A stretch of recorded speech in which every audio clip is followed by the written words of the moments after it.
Hello, and thanks for being with us on the New Life Show with Dr. Michael Laitman. Hello, Dr. Laitman. Hello, everyone. Hello, Nitza Mazoz. Hello. And today we'd like to talk about the true essence of the human evil.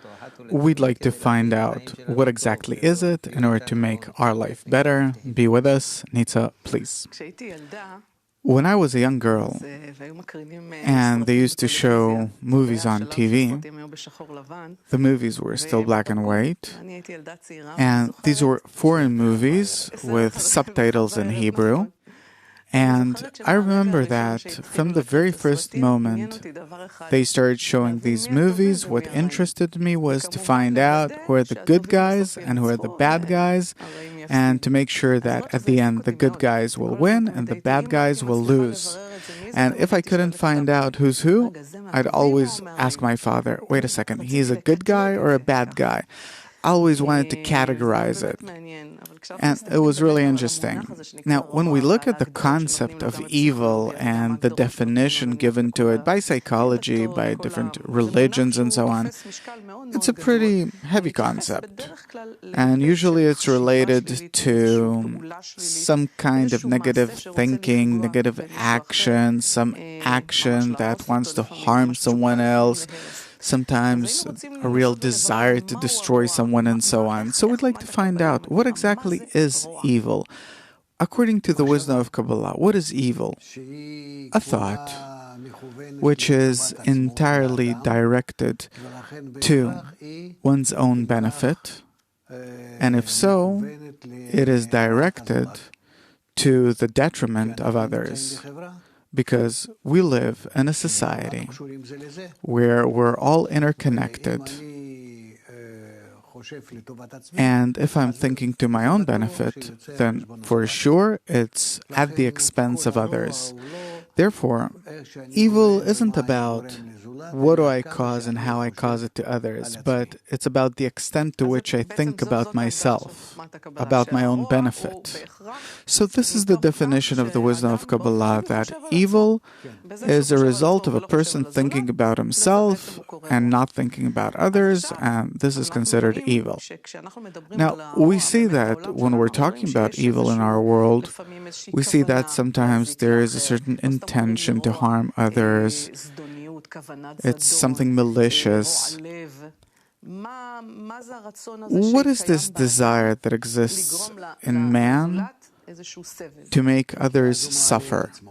Because then a person elevates himself, he feels that he benefits because he always weighs himself, measures himself in relation to others. And therefore he always wants to be higher than others, stronger, more successful. And that makes a person feel alive, that he exists. Otherwise, if I'm less than everyone else, I'm rejected by everyone and so on, then it's better to die than live this way. So much so. And so a person has no choice. As long as he exists in his corporeal nature, he has to try and be better than others. So a person's inclination to harm or even destroy someone else comes as a result of a person's desire to position himself in a better state than the other person. This is actually the intention behind the evil inclination of destroying someone else. This is actually what causes people to do horrific things sometimes. Mainly. What does a billionaire need to add another 10 billion to the 10 that he already has? Another 20 billion. He doesn't feel it. He has everything as is. And maybe he prefers to sit quietly and enjoy the little things in life, playing with his grandchildren and so on. But the feeling itself that he's better than others, this is what our entire evil comes from. Meaning the egoistic evil. How much better, stronger, more successful than others I am. Maybe that others talk about me. Or maybe not, but that I'm realizing my ego to the fullest, limitlessly, in all directions. These are actually my inner urges, and this is man's evil, because it's always at the expense of others. Why is the evil kind of hidden, concealed? As a little girl, it took me time to understand who are the good guys, who are the bad guys. It was hard to tell. A person is born, and he doesn't know what that is. A little boy or a little girl, they're like animals until they grow up and start getting this human sense of society and so on. It takes time. We're developing until the age of 20, suppose, and even afterwards. For example, until the ages of 3, 4, 5, I don't even feel that I need an environment. From the ages of 3, 4, 5, suppose, I need friends. Before that, I play by myself. I don't need anyone. But even as we grow up, we don't identify evil, meaning sometimes we can be in touch with a certain person and even trust him with something really important and think that he's a good person, and suddenly you discover that he's evil.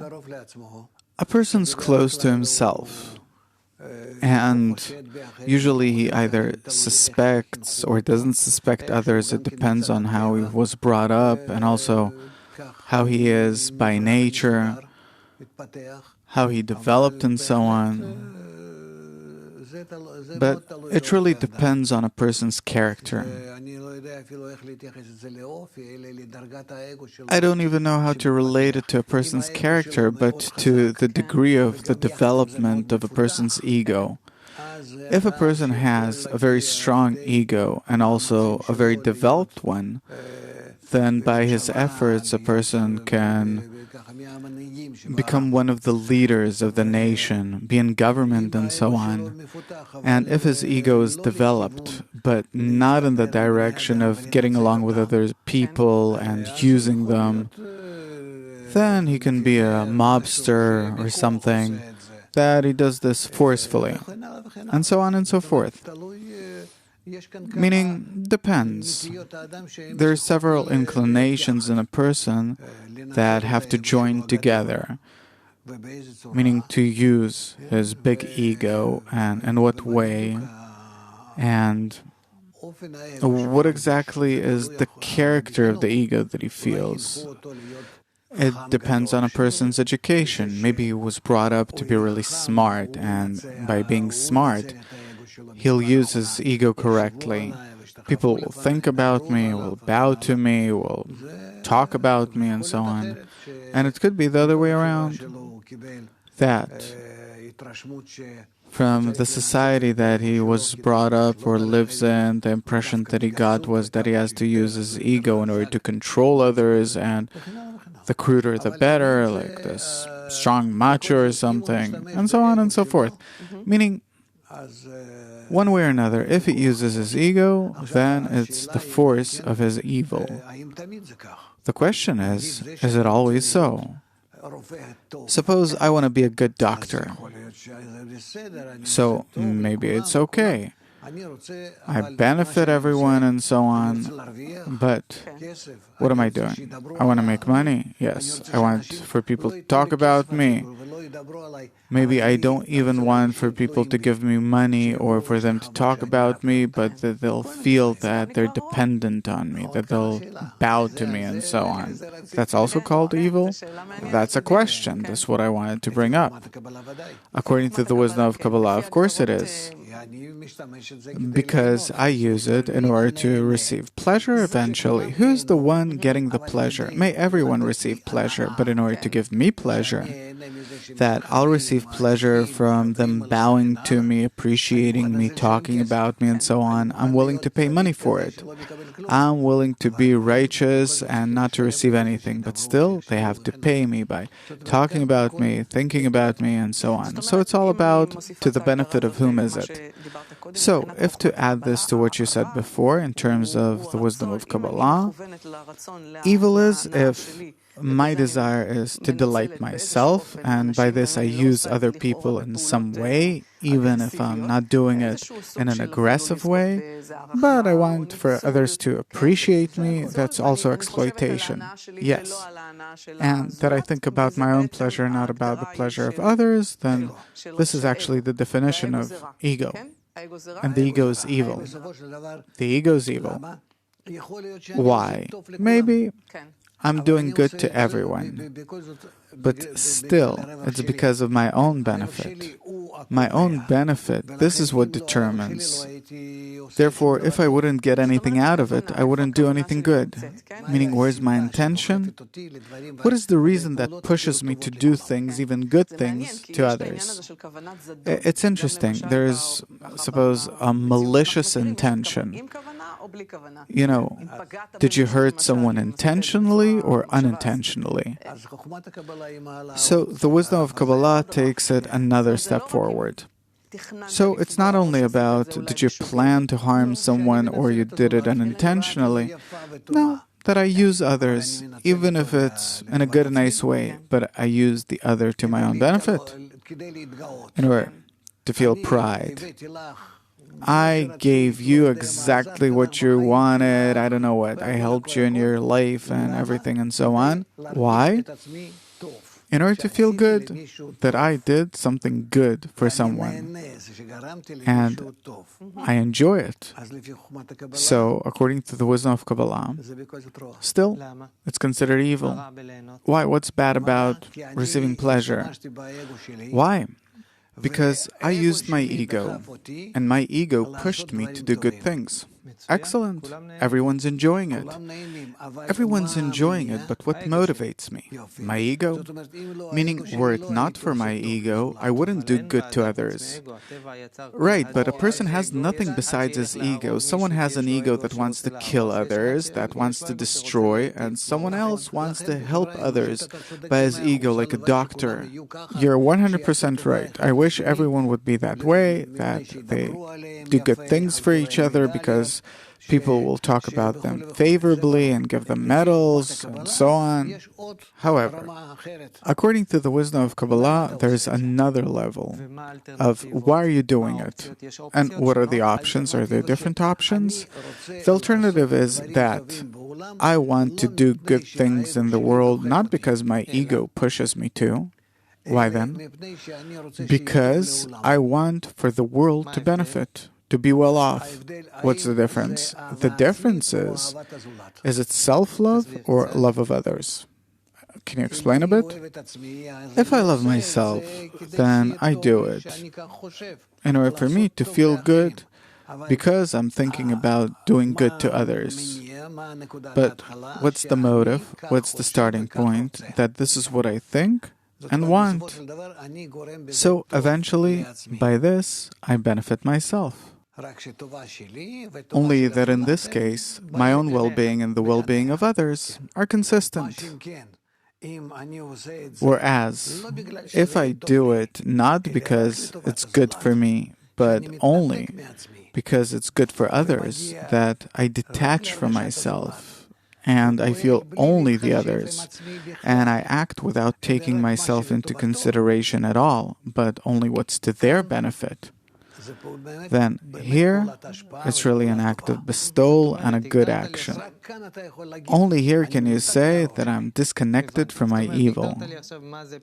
Okay, so you just explain what is a truly good and pure action, and only on this level of benefiting others, it means that a person disconnects from his evil, from his naturally built-in evil. Okay, now I want to understand. It means that the scrutiny of a person's intention here, the conclusion I make is that if my own well-being and the well-being of society are consistent, then great. Maybe I'm doing good to others right now, but maybe in a year or sometime in the future, my well-being and the well-being of others will no longer be consistent, and then I'll stop benefiting others. And this is the problem, because the good that I do to society depends on the good that I benefit from it too. Not that you benefit from it too, but precisely because of it. Meaning, this is the condition that I'll benefit from it. And therefore, it's not yet the good, but there is good on a higher level where a person completely disconnects from any personal interests and calculations and wants to only benefit others regardless of what he gets from it. Right. Okay. Now we went to the complete other extreme. You explained what is the complete good. Why? In order to explain what human evil is, you took us to the complete opposite, to define what the utter good is. Because the only way that you can explain about something is from its opposite.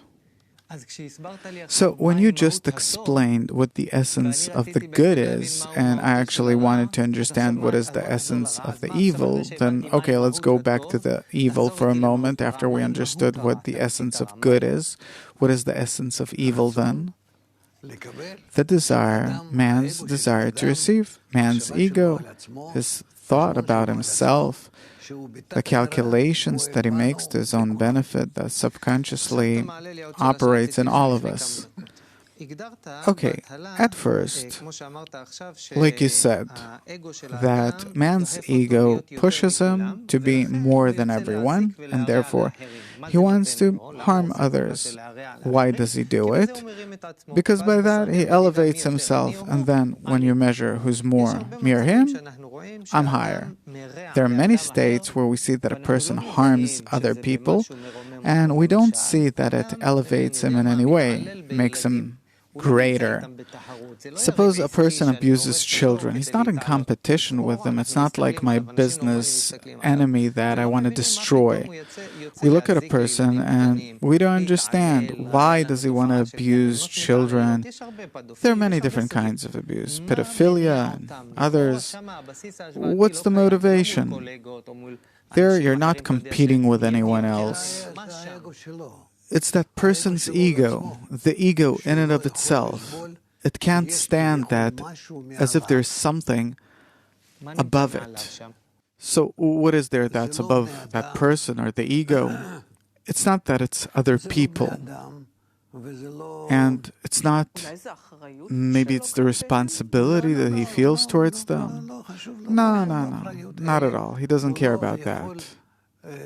But it's that he can't stand that he is as if demanded by society or by his family, or suppose that his father is something, that he has to treat his children, his wife, and everyone in a special, soft way.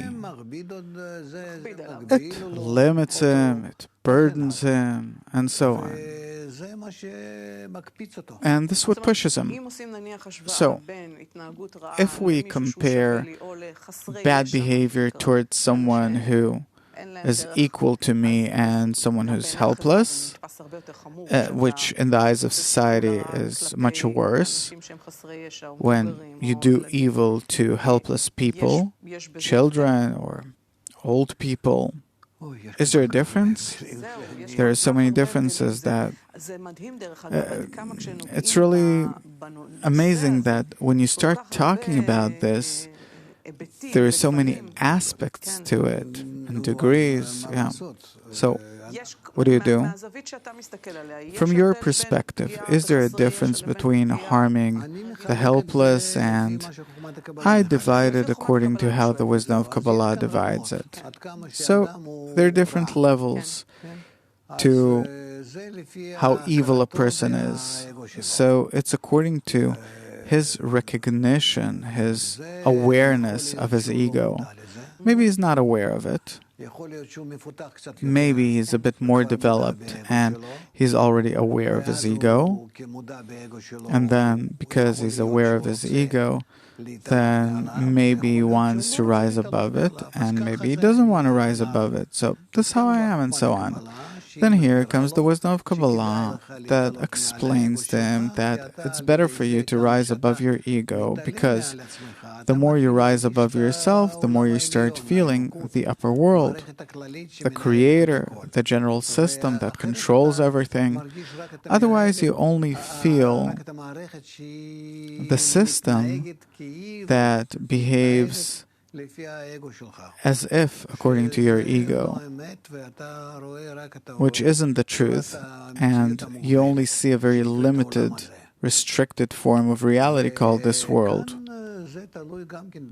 And here it also depends on a person's development, that the more he develops and so on, eventually we'll reach a state where our general development as human beings, especially in our relationships, brings us to a state where we want to get out of these limitations, because we see that our ordinary development leads us to bad relationships and relations. No one enjoys them. The world is all the time in danger of destruction with the weapons that we have and the problems that we create in ecology and so on. And therefore what follows is that we have to do something. But first of all, in order to do something, we need to teach people what to measure ourselves against. This is the main thing. That we have to measure ourselves against our true ego. And how can we know what our true ego is? Only if against it, opposite it, there is another standard, something that's above the ego, what we call above reason. What does not to my own benefit, but to the benefit of others mean? What does love another as thyself, which is the opposite of unfounded hatred, mean? So this is something that we all have to be taught. I have an interesting question. We hear from philosophy and religions that the source of evil is something satanic. And this is how it is in everyone. What is this evil? It's really our ego, the evil force. You can call it Satan. Satan in Hebrew, Satan, from the word lasit, to deviate. So it deviates us against each other. There's this perception that it's like the manifestation of evil, this force.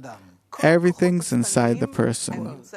All the satanic forces, all the evil forces, the good ones, they're all inside a person. I have a question. Many times when people are caught by the police for abusing the helpless, usually it could either be little children or old people. And every day you see clips. The one day, abuse of children, the next day, abuse of old people. And many times, these are people that are supposed to be taking care of them. Different such cases that someone's fate is in my hands, and suddenly I start abusing them. Many times, after these people are caught, when they're asked, why did you behave so cruelly? They say, I had a black day, I don't know, some demon came over me, I couldn't control my ego. You said that a person in this situation can't stand treating others favorably in this situation. Suddenly something erupts. What is this eruption? What happens in a person? It's their ego, a person's ego, that does not allow a person to connect to others the way he relates to himself. And therefore, he has to use the others, meaning to feel that the other is less than me. And this way, a person finds himself harming others, whether it's a child or an old person, as you say, and he gets contentment out of it. He feels great joy that fulfills him suddenly. What kind of joy? Control. So it's a kind of pleasure from controlling others. And it happens in the way children treat their parents, or the way they treat their own children, and so on. Control. Yeah. What kind of force can balance a person out against this force of control? There is no force. We see that it even happens to well-educated, well-mannered children, educated people, people that their entire life maybe took care of different populations in a good and nice way, and suddenly they can't hold themselves anymore and they erupt. Usually it's because they feel that there is no one that can control them, and then they can show their control. It's really an eruption from a higher degree. Dr. Laitman, our time's up. I'd like to finish with something that will give me a positive perspective. Does human evil have an end? No, it doesn't. Unless we invert it into good. The force of evil can invert into good, but we can't control it.